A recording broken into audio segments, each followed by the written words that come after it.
me? Do I feel lucky? Well, do you, punk?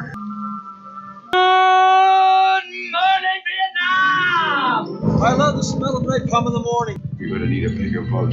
I feel the need for speed. I wish I knew how to quit you. Love means never having to say you're sorry. You do. You'll shoot your eye out, kid. Happy Monday, moviegoers. Welcome to a brand new episode. Welcome to Man on Fire. Welcome to episode 222, and welcome to the Cine-Men movie podcast. I'm your host, Juan, and I am joined by Zach, the cast, the crew, the good fella. Hey, what's up, guys? How is everyone doing today? How are you doing? I guess, yeah, that's a better question. How are you doing, Johnny? I'm I'm doing pretty good. It's a typical Monday. I don't know about you guys. I don't know about you, Johnny. There you go. When you say typical Monday, kind of like walk me through the process of what a typical Monday is for you. Man, typical Monday for me is just where I work, and it just kind of sets up the reins for what's going to happen for the rest of the week, to be honest. So The reins? the reins. You know, I couldn't help to think that, last week, looking back at a god-awful Mighty Morphin Power Rangers movie, Yeah. a lot of people, I wasn't on the episode, so I apologize.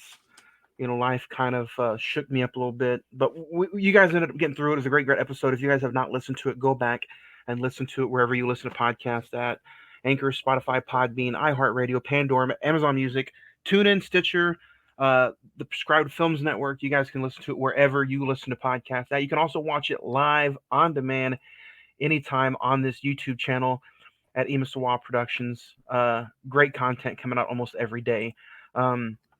You guys reviewed the Mighty Morphin Power Rangers last week due to the unexpected timely death of one Jason David Frank. I gotta admit, I went back and I watched the movie earlier this week, and the movie was honestly it was a little unbearable. I had a hard time watching it, but I got through the entire hour and 35-minute movie. If I had to give a star rating just to dine in with you guys from last week, I'd probably give it a 4. Yeah, I mean, I did. I actually did the homework. I went back. I actually told Ed I was going to go back and rewatch it, and it was a brutal watch, man. I'm on the same level as you. It's a 4. Like, it never. I knew this movie wouldn't get me into the Power Rangers, but it definitely didn't help. It didn't help its cause. I know that. So. You guys can also check us out on the social media websites, facebook.com/The Cine-Men Movie Podcast. The Instagram is all one word, The Cine-Men Movie Podcast. The Twitter is at Cine-Men405. While the email, you guys can email us, and I'll read out some emails later today in the episode, cinemen921@gmail.com. You guys can go through and find all of our social medias right here on the page. So, other than that, Zach, good week? Yeah, pretty good week. Dude, I just can't even believe it's 3 weeks till Christmas, to be honest. I can't even believe it's almost that time of the year again. What do you mean Christmas is coming up? Yeah. It's crazy. Not interested. Humbug. You're not in the mood. You're not in the mood of it that you're going to be a Krampus this year, Johnny? Man, you know what? I'm just not in the Christmas spirit. I don't know why. It's a little different this year, but yeah. I'm trying. I think I have to at least try, Yeah, absolutely. If you don't try, then you're just kind of going to be stuck, You know stuck. What I mean? You know what else is stuck is movie news lately has kind of been stuck on the back burner lately. Not a lot of stuff to get through. There's a lot of trailers this week that came out. Yeah. Indiana Jones, Beast, Transformers, Beastmasters, right? Or Beastformers. Yeah. Wednesday season 2 was officially greenlit and announced. The Last of Us HBO Max series got a trailer. Yep. The Guardians 3 got a trailer. Bob Odenkirk pretty much said that Nobody Part 2 is happening as well. With all the trailers coming up, man, did you find time to check out the trailers? And if so, what was your favorite one? We're not going to dissect every single one. Honestly, I think probably the biggest one and probably the one that probably got the most attention was Indiana Jones. I mean, the fact that Harrison Ford is 80 years old and he's still playing this character it's kind of shocking. And obviously, I think this is going to be the last one for him. But man, it looks fun. It's directed by James Mangold. I think Spielberg took a step back and is just being a producer on it. And I think Mangold has a fairly good opportunity to kind of bring Indiana Jones back from The Dead. from what a lot of people consider to be the worst, which was Kingdom of the Crystal Skull. So, You know, it's what do you going to think? be it's going to be fun. We're going to review the rest of those movies next year. I saw the trailer, and you know, Indiana Jones is one of those characters that is always going to be, you know, near and dear to me. But I think they should do this character justice the way Maverick was done in Top Gun 2. Yeah, I know that's a huge bold statement, and I know people are going to be like, Top Gun 2, Brock, that's the fucking best movie of the year. It may be so, but I feel like Disney should do that character with Indiana Jones justice as well, because you know, a lot of people point fingers at like Star Wars and what helped kind of got George Lucas up off the ground, but man, he had a lot of pull with Indiana Jones as well. And I think if Raiders of the Lost Ark isn't successful, I don't think we wouldn't be talking about this character. Well, not only that, I don't think George Lucas or Steven Spielberg maybe even take off the way they do after this movie. I think I think Indiana Jones is just an underrated character. You think he's underrated? Is that what you said? Yeah, I think the character in the movies are underrated. I don't think nobody talks about him anymore. It's been 50, it'll be 15 years since Kingdom of the Crystal Skull last year. So, you know, Harrison Ford's gone on to do other things. He came back to do Star Wars. Spielberg did other things. Lucas has not really done anything in that time. But like you said, Johnny, I mean, I think trying to make it a Top Gun Maverick ending for this character is going to be kind of a stretch, but it would be nice to send them off in that type of fashion. So we'll just have to wait and find out.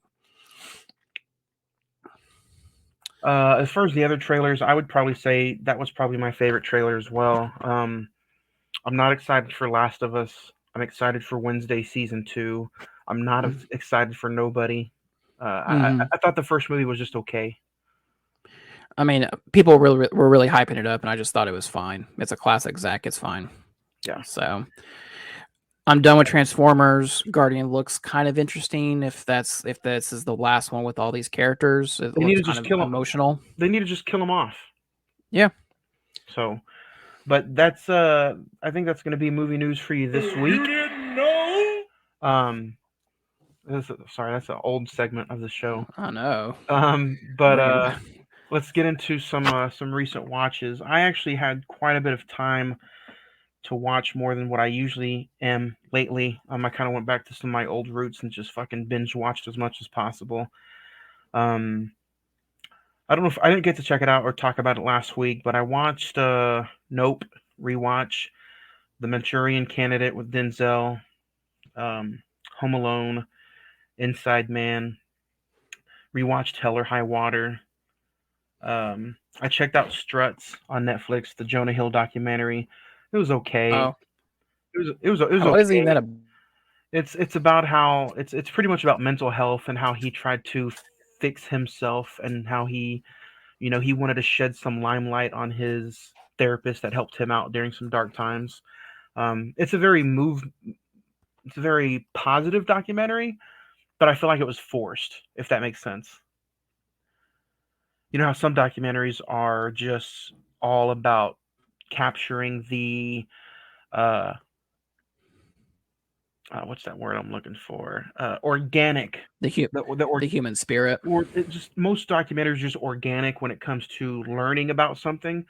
This documentary felt really, really forced upon. Yeah. I'm trying to get into the Christmas spirit. Like I said, I watched Home Alone. And then Man on Fire for today's episode. Man, if I got to point anything out, go check out Inside Man, Spike Lee. directed this Denzel flick. Very good movie. Man on Fire was a joy to watch. And you know what, man? I'm going to continue to keep praising this movie. Um, Hell or High Water. I had an absolute blast rewatching this movie today, and or not today, but earlier in the week. And if you guys have not seen Hell or High Water, I highly recommend it. Jeff Bridges leads an all-star cast with Chris Pine and Ben Foster. It's truly an underrated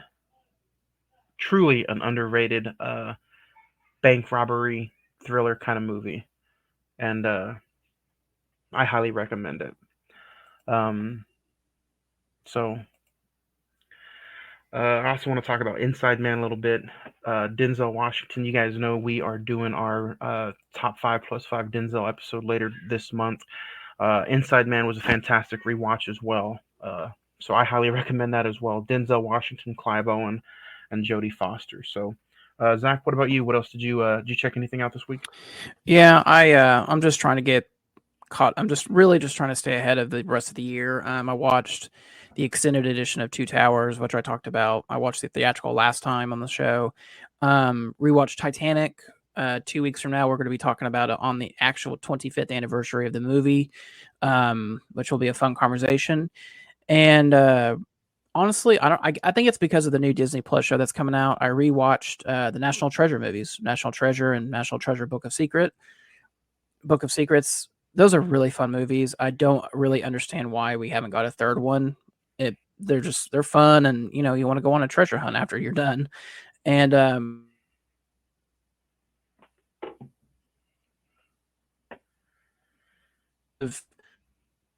little bit, it's such a watch. Jenna Ortega, he's become and right look for a type character. So, like Wednesday, go check out Titanic, check out the National Treasure Plus, and HBO for next week for Two Towers.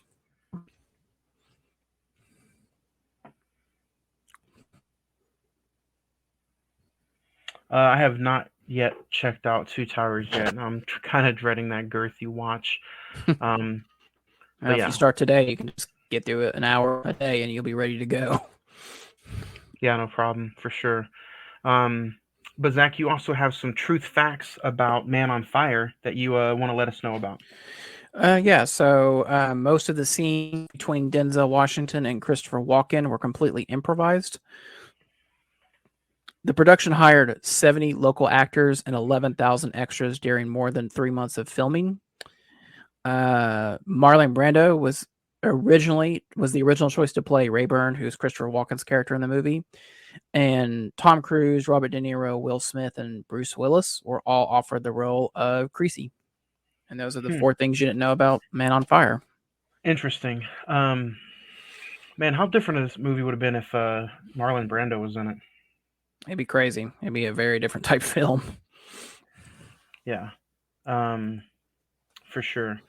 But now, guys, we are going to get into one of our favorite and most sacred segments of the show. We're going to get into our top 5.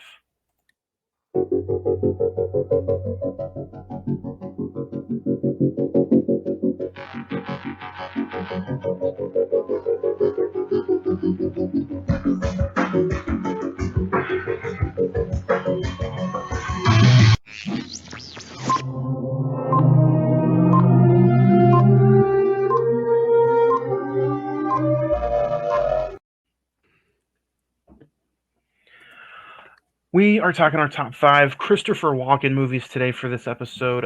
Like Zach said, Christopher Walken plays not a very big part in this movie. I wouldn't even say a crucial part, but he does have a significant part in this movie.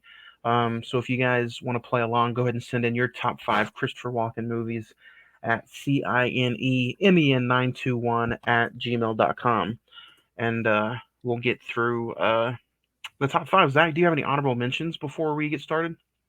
No, I do not. What about you? I'm going to rapid fire through mine. I only have 2. Catch Me If You Can and Stand Up Guys. Okay. So, what's your number 5? Number 5 is really not even a movie; it's a segment. And I don't know about you, Johnny. I could have used a little bit more cowbell. I mean, I think it's honestly one of the best, like maybe top 5 skits that SNL has ever done with him and Will Ferrell. And the seriousness that Christopher Walken can do on a comedy show is just staggering. It's just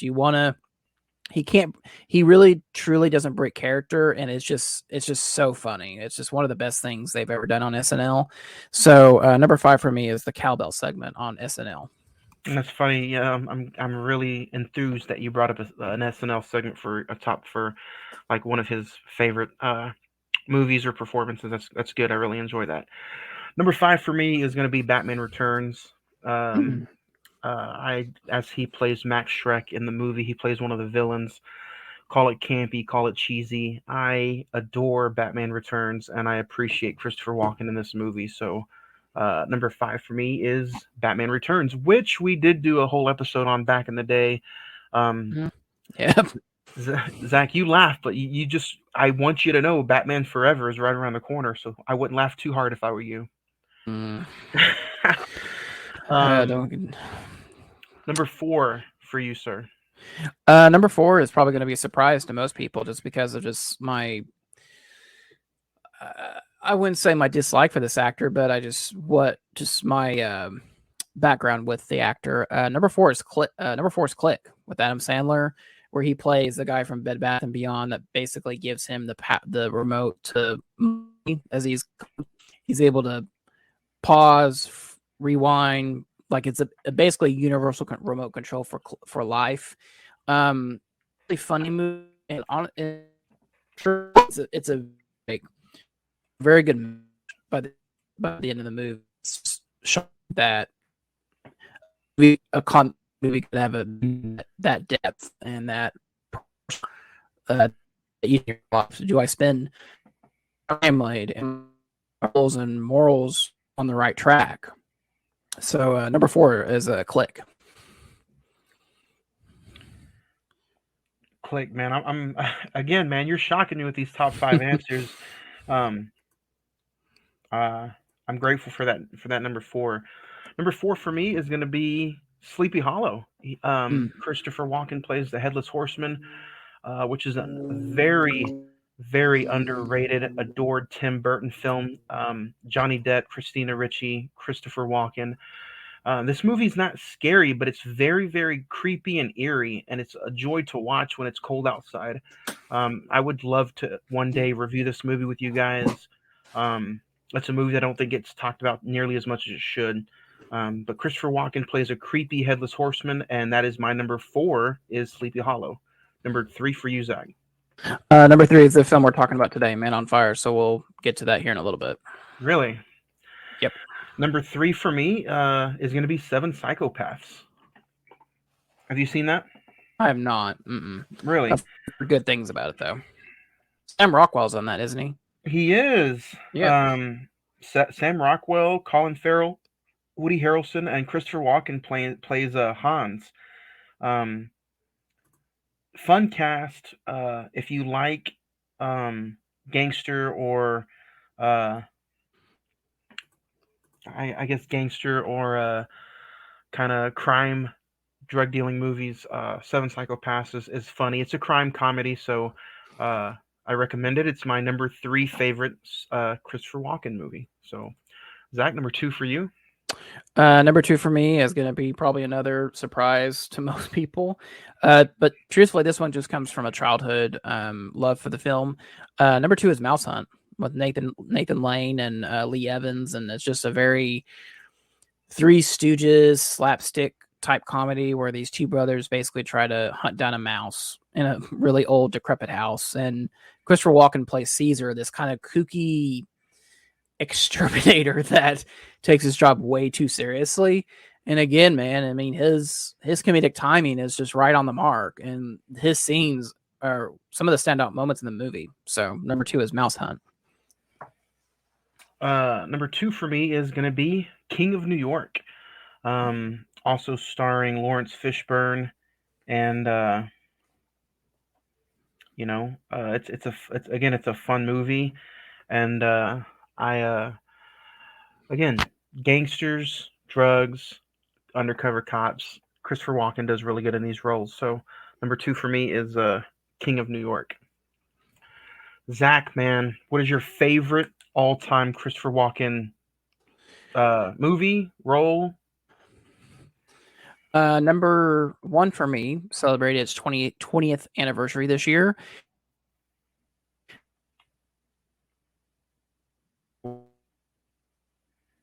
And Leonardo Jennifer Adams. Really Kind of cut fun. out there, Zach. Just catch if you can walking, basically play ball. He shows him to be like a and how to get away, ordinary people get away with, and or how it's to get by, you could say. So Catch Me If You Can is Zach's number 1. Yeah. My number 1 is going to be The Deer Hunter. A phenomenal movie, a movie that I did not watch until just a few years ago. And it's one of those movies that did win Best Picture, but for some reason just never watched it. As huge of an Oscar collecting fan as I am, I just never watched it. And I just watched it a few years ago, and since that watch, I've watched it like probably 3 or 4 times since then. And it's just a very, very interesting movie about war and what war can do to you. And Christopher Walken just he nails it in his part. Highly recommend it. Favorite Christopher Walken movie. So if you guys want to share your Christopher Walken movies or favorite roles or characters that he's ever done, please let us know. Again, here's all the social media. You can send it out at facebook.com/the Cine-Men Movie Podcast, the Instagram Cine-Men Movie Podcast. But the easiest and fastest way, just send us an email, cinemen921@gmail.com, and we will read your emails over the show, like we try to do every Monday some days. Zach, we don't hardly ever talk about Christopher Walken, but let's talk about him just for a little bit now. Do you think he's ever going to be somebody that you'll remember specifically for just that one role, or do you think he, just like you explained in your top 5, he's different in almost everything he does? I would agree with that consensus. I mean, every film he does, he kind of, there are his caricatures, I guess you could say, are kind of similar in every movie, but his performance is different in every movie. He does the same kind of, I don't know if gangster is the right word, but just the same type of like tough guy persona, Yeah. And so I think whether it be Mouse Hunt or The Deer Hunter or Catch Me If You Can or Cowbell, whatever it is, there's always a sense of there's just a sense of swag to him, and there's just a guy that you'd want to just sit down and just talk about his career and just have a drink with. So today we are talking about Man on Fire with the original release date of April 23rd, 2004, with a budget of $60 million. It grossed a little over $130 million at the box office. IMDb gives it a 7.7. Weirdly enough, Rotten Tomatoes has it at 38%. The Metascore is at 47%, while the Google users have it at 85%. In Mexico City, a former CIA operative swears vengeance on those who committed an unspeakable act against the family he was hired to protect. Man on Fire stars Denzel Washington, Christopher Walken, Dakota Fanning, Radha Mitchell, Mark Anthony, Mickey Rourke is also in there, directed by Tony Scott. Before we get into the film, let's talk about Tony Scott a little bit. Do you have a favorite Tony Scott film, Zach? If I had to pick one, man, this guy, he's done a lot of good stuff. I mean, the original Top Gun, Beverly Hills Cop 2, Crimson Tide, Enemy of the State. Taking a Pelham 123. Another he's worked with Denzel like 3 or 4 times, to be honest. He also did Deja Vu. He's did Unstoppable, Pelham 123, Deja Vu, Men on Fire, Crimson Tide. 5 times he's worked with Denzel. So I'd probably pick Unstoppable. I think that's kind of an underrated Denzel movie. Obviously, Men on Fire, and I think Enemy of the State is probably one of Will Smith's underrated films too. So If I had to go away from any of those just to be different and to say, hey, you guys should check out this movie, Days of Thunder with Tom Cruise. yeah, very good movie. So let's talk about it. Is this the first time you've seen Man on Fire? No, this is honestly I think this is probably my second rewatch of the film since God, I don't know when. I've had the DVD forever, and this time I watched on Amazon Prime just to get like the HD quality of it. And I have to say, I've always had this one in high regard to Denzel films, but this rewatch, I still really like it. It dragged a little bit. It dragged, and there are just some nitpicks that I didn't pick since the last time I've seen him. What about you? I didn't nitpick anything on this movie. I really enjoyed it every time I do check it out, but the movie did kind of drag for me from about, man, it takes 52 minutes for spoiler alert. This is an old movie. If you guys haven't seen it, go check it out. It takes 52 minutes for PETA, Dakota Fanning's character, to get abducted. Yeah. So I have 2 different views of this movie. How I really love this movie because it gives you that time from the minute the movie starts to 52 minutes. It gives you an hour for Creasy and PETA to mingle and for them to care about each other.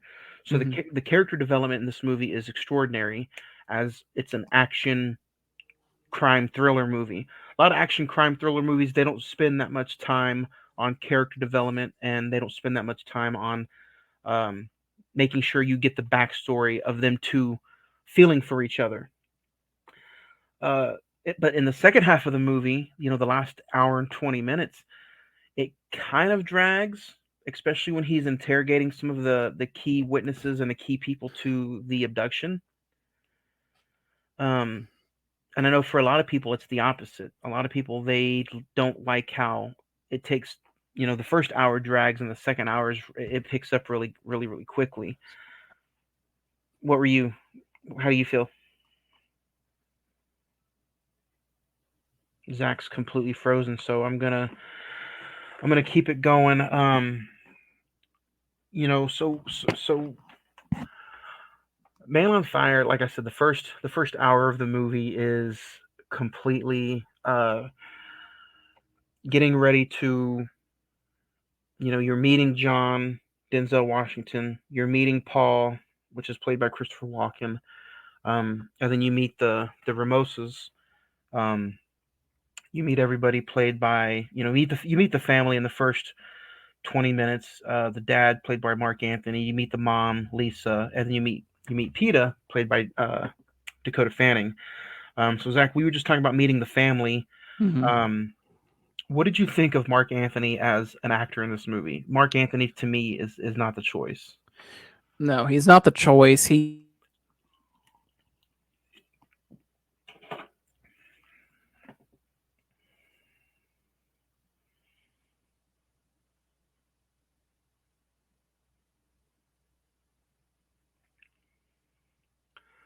Zach is completely gone again.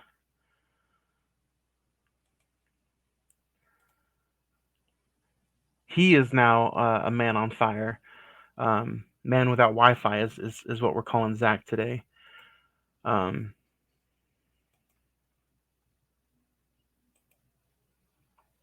guys, give me just a second. We're having a little bit of a technical difficulty with Zach's Wi-Fi.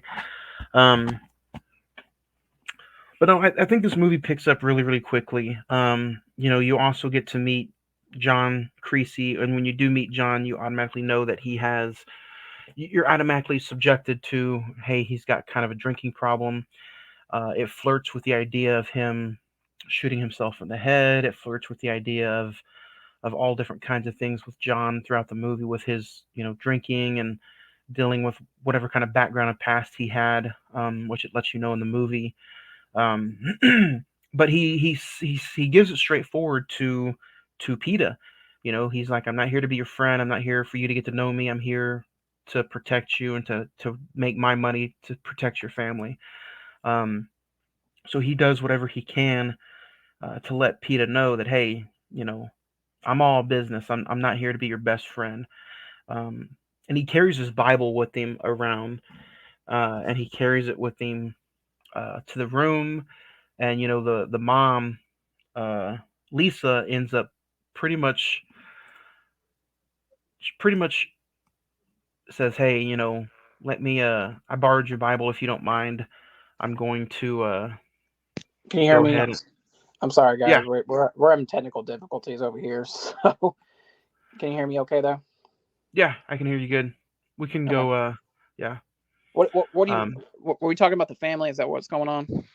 yeah, I just got done talking about the family, and then I just got done, talking about how letting everybody know that John is straight business. He doesn't want anything to do with being Peter's friend. He's not a caregiver. He is strictly there for business.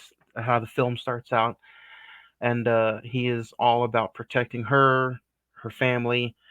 Um, Let me skip back for a little bit. When you first get introduced to Mickey Rourke, and you see Mickey Rourke and Mark Anthony's character Samuel, did you automatically remember that, hey, those two might have something to do with it, or was it like a brand new watch for you this time around? To be honest, I remember the big twist of the movie. By the time we get to like what's actually going on, I didn't remember how what exactly we what exactly led up to that and like what were the circumstances of it. And so on this watch, I actually enjoyed the twist. And so when Denzel actually confronts Samuel, played by Mark Anthony in this movie, it's very tough. And Rhoda Mitchell, I think she gave a good performance of being the mother and saying like, "Hey, you gave up. You basically had our daughter kidnapped because you owe everybody money, basically." Mickey Rourke's character, I forgot he was even in this, and so it really didn't surprise me. Like later, that his character doesn't survive the movie. What do you think about that? About Mickey Rourke? Yeah, Uh, he is what he is. I thought his character was okay.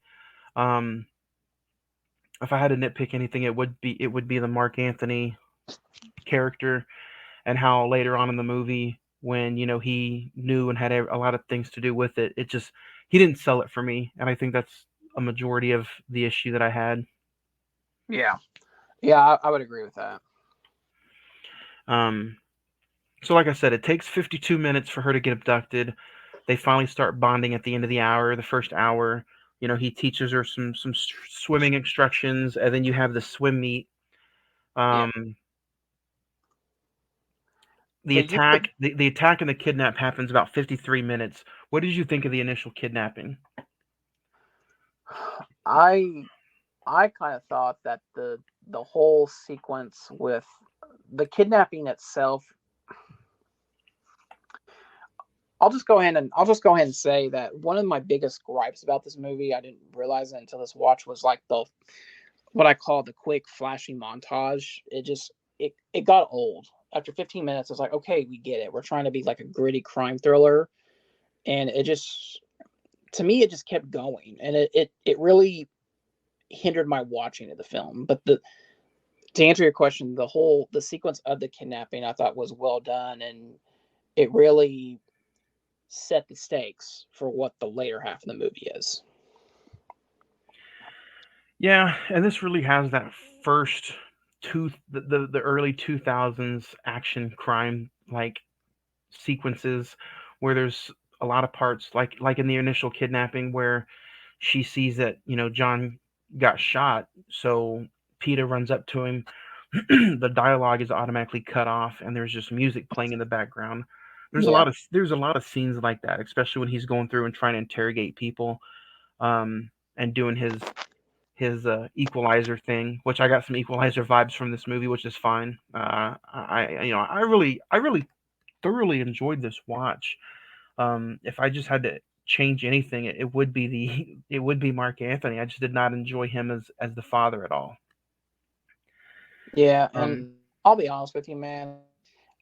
This movie does not need to be 2.5 hours long. You could really cut this down to like two, 205, 210, maybe even an hour and 50, and we would get the point of it. Honestly, yeah, but that's Tony Scott. yeah, I mean, that is a classic Tony Scott thing, and I agree with you. The whole 52 minutes is very key to the with these two characters, because if you don't sell that really well, you don't care if she gets killed. You don't care if he goes or whatever. And so, just like I said, there were moments where like I was really with the movie, and other times like I kind of thought like what you said earlier. It just kind of dragged. It was kind of like, okay, you keep, it.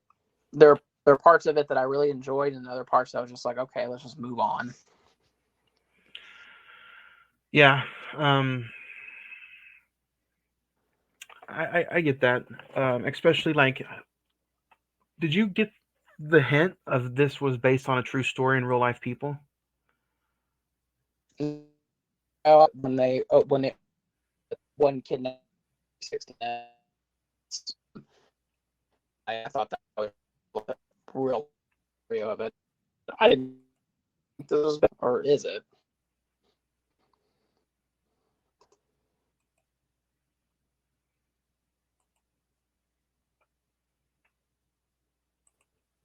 Zach is Zach, you still with us? Can you hear me? Yeah, no, you're cutting back and forth pretty much the whole time. We might, guys, we might have to end it here. Um,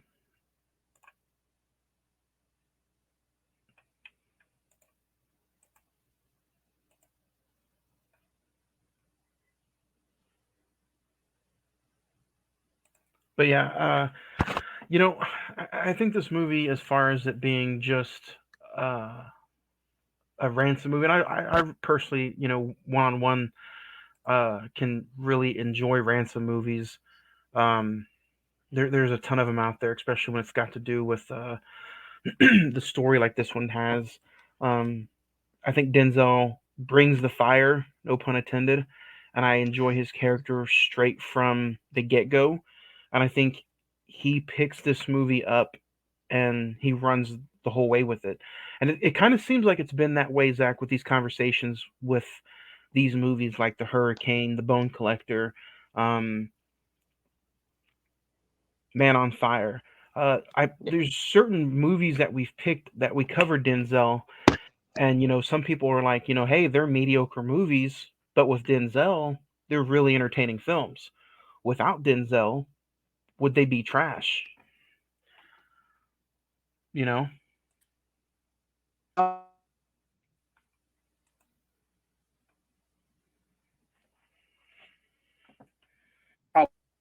But with definitely a step up. You know?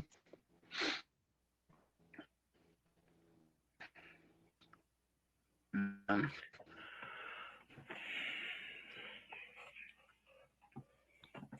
Um, yeah. So if you guys want to go check out Man on Fire, I highly recommend it. Um, like Zach said, it's on Prime Video. I believe it's also on Apple TV. Um, and like we said, the Tony Scott directing the film of it being like almost 2 hours and 20 minutes. If you have 2 hours and 20 minutes to dedicate yourself to this movie, uh, I highly recommend it. So, um, Jack, you still with us? Yeah, I mean, let's just try to wrap this up so that way we can. I know this has not been the best episode, guys, and I apologize. I really don't know what's. Never really had a situation with the Wi-Fi doing this, so it's kind of it's makes me question it. So Zach, I'm gonna go ahead and let you get out of here. What's your star rating for Man on Fire, right quick? I'm gonna give it an 8. I mean, like I said, I think this is one of Denzel's underrated films, and I think he's definitely the best part of it. We didn't really talk about her unless you did. I think Dakota Fanning. I think this is why she's considered one of the best of her generation. So, and we really didn't even talk about like all the films that she did around this time frame. Worked with De Niro, Tom Cruise, Sean Penn, Mike Myers, and so she may not be what she used to be, but still, I mean, when you get Dakota Fanning, at least you're getting some quality work out of her. So. This is true. I'm gonna go a step below, and I think I'm gonna give this movie a 7. I think the length of this movie really bothered me. And again, I did not enjoy Mark Anthony at all in this film. So Denzel was great. There was also some key points to where I did not enjoy the ending, honestly, where John Creasy does the life for life exchange. Yeah, he saves Dakota Fanning at the end.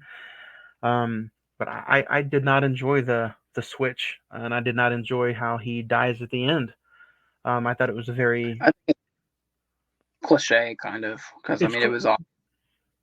but it's also, I think that's why I'm thinking, like, it does say it was, it based on like a true story. I guess that's really the way the actual story ended. But I just didn't like for it to be a Hollywood ending. I didn't like to see it go out like that. But I'm gonna give this movie a 7. I still think it's I still highly recommend it because it is one of, if you did not know who Denzel was by the time 2004 hit, this movie is the movie that you were like, oh, I need to watch more Denzel movies. This, at least to me and a lot of the people I know, Man on Fire was how everybody was introduced to Denzel. At least Mhm. everybody in my age frame and uh, generation, I guess. So, Man on Fire is the movie that introduced me to Denzel Washington. I'm gonna give this a 7. Um, so yeah. Awesome.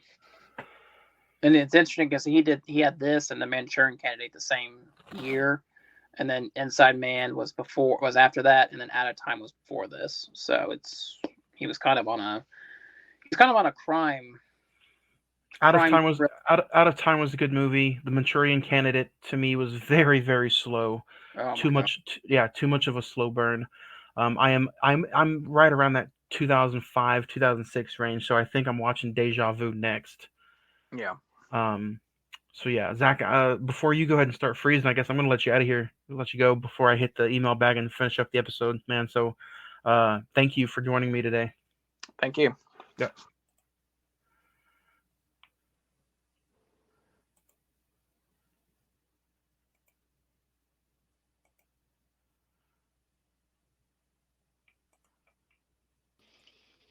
You go ahead. You got to exit out. Oh, I gotta leave. Okay. All Yeah. right. See you All right. later.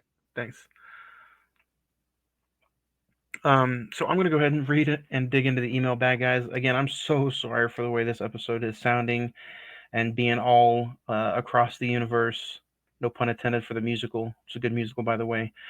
Um, again, if you guys want to email the show and send us in some of your star ratings or send us in some recommendations, you can email us at cinemen921@gmail.com. uh, Again, Toby says, "Where has Man on Fire been my whole life? What a film! 9 stars." Um, Jeffrey says, "My top 5 '90s nostalgia. Number 5, Tang. Uh, Number 4, Free Willy. Number 3, Michael Jordan ballpark commercials. I guess the Michael Jordan hot dog commercials. This is number 3. Number 2, the colored ketchup and mustard bottles. I remember those, the purple ketchup and green mustard and stuff.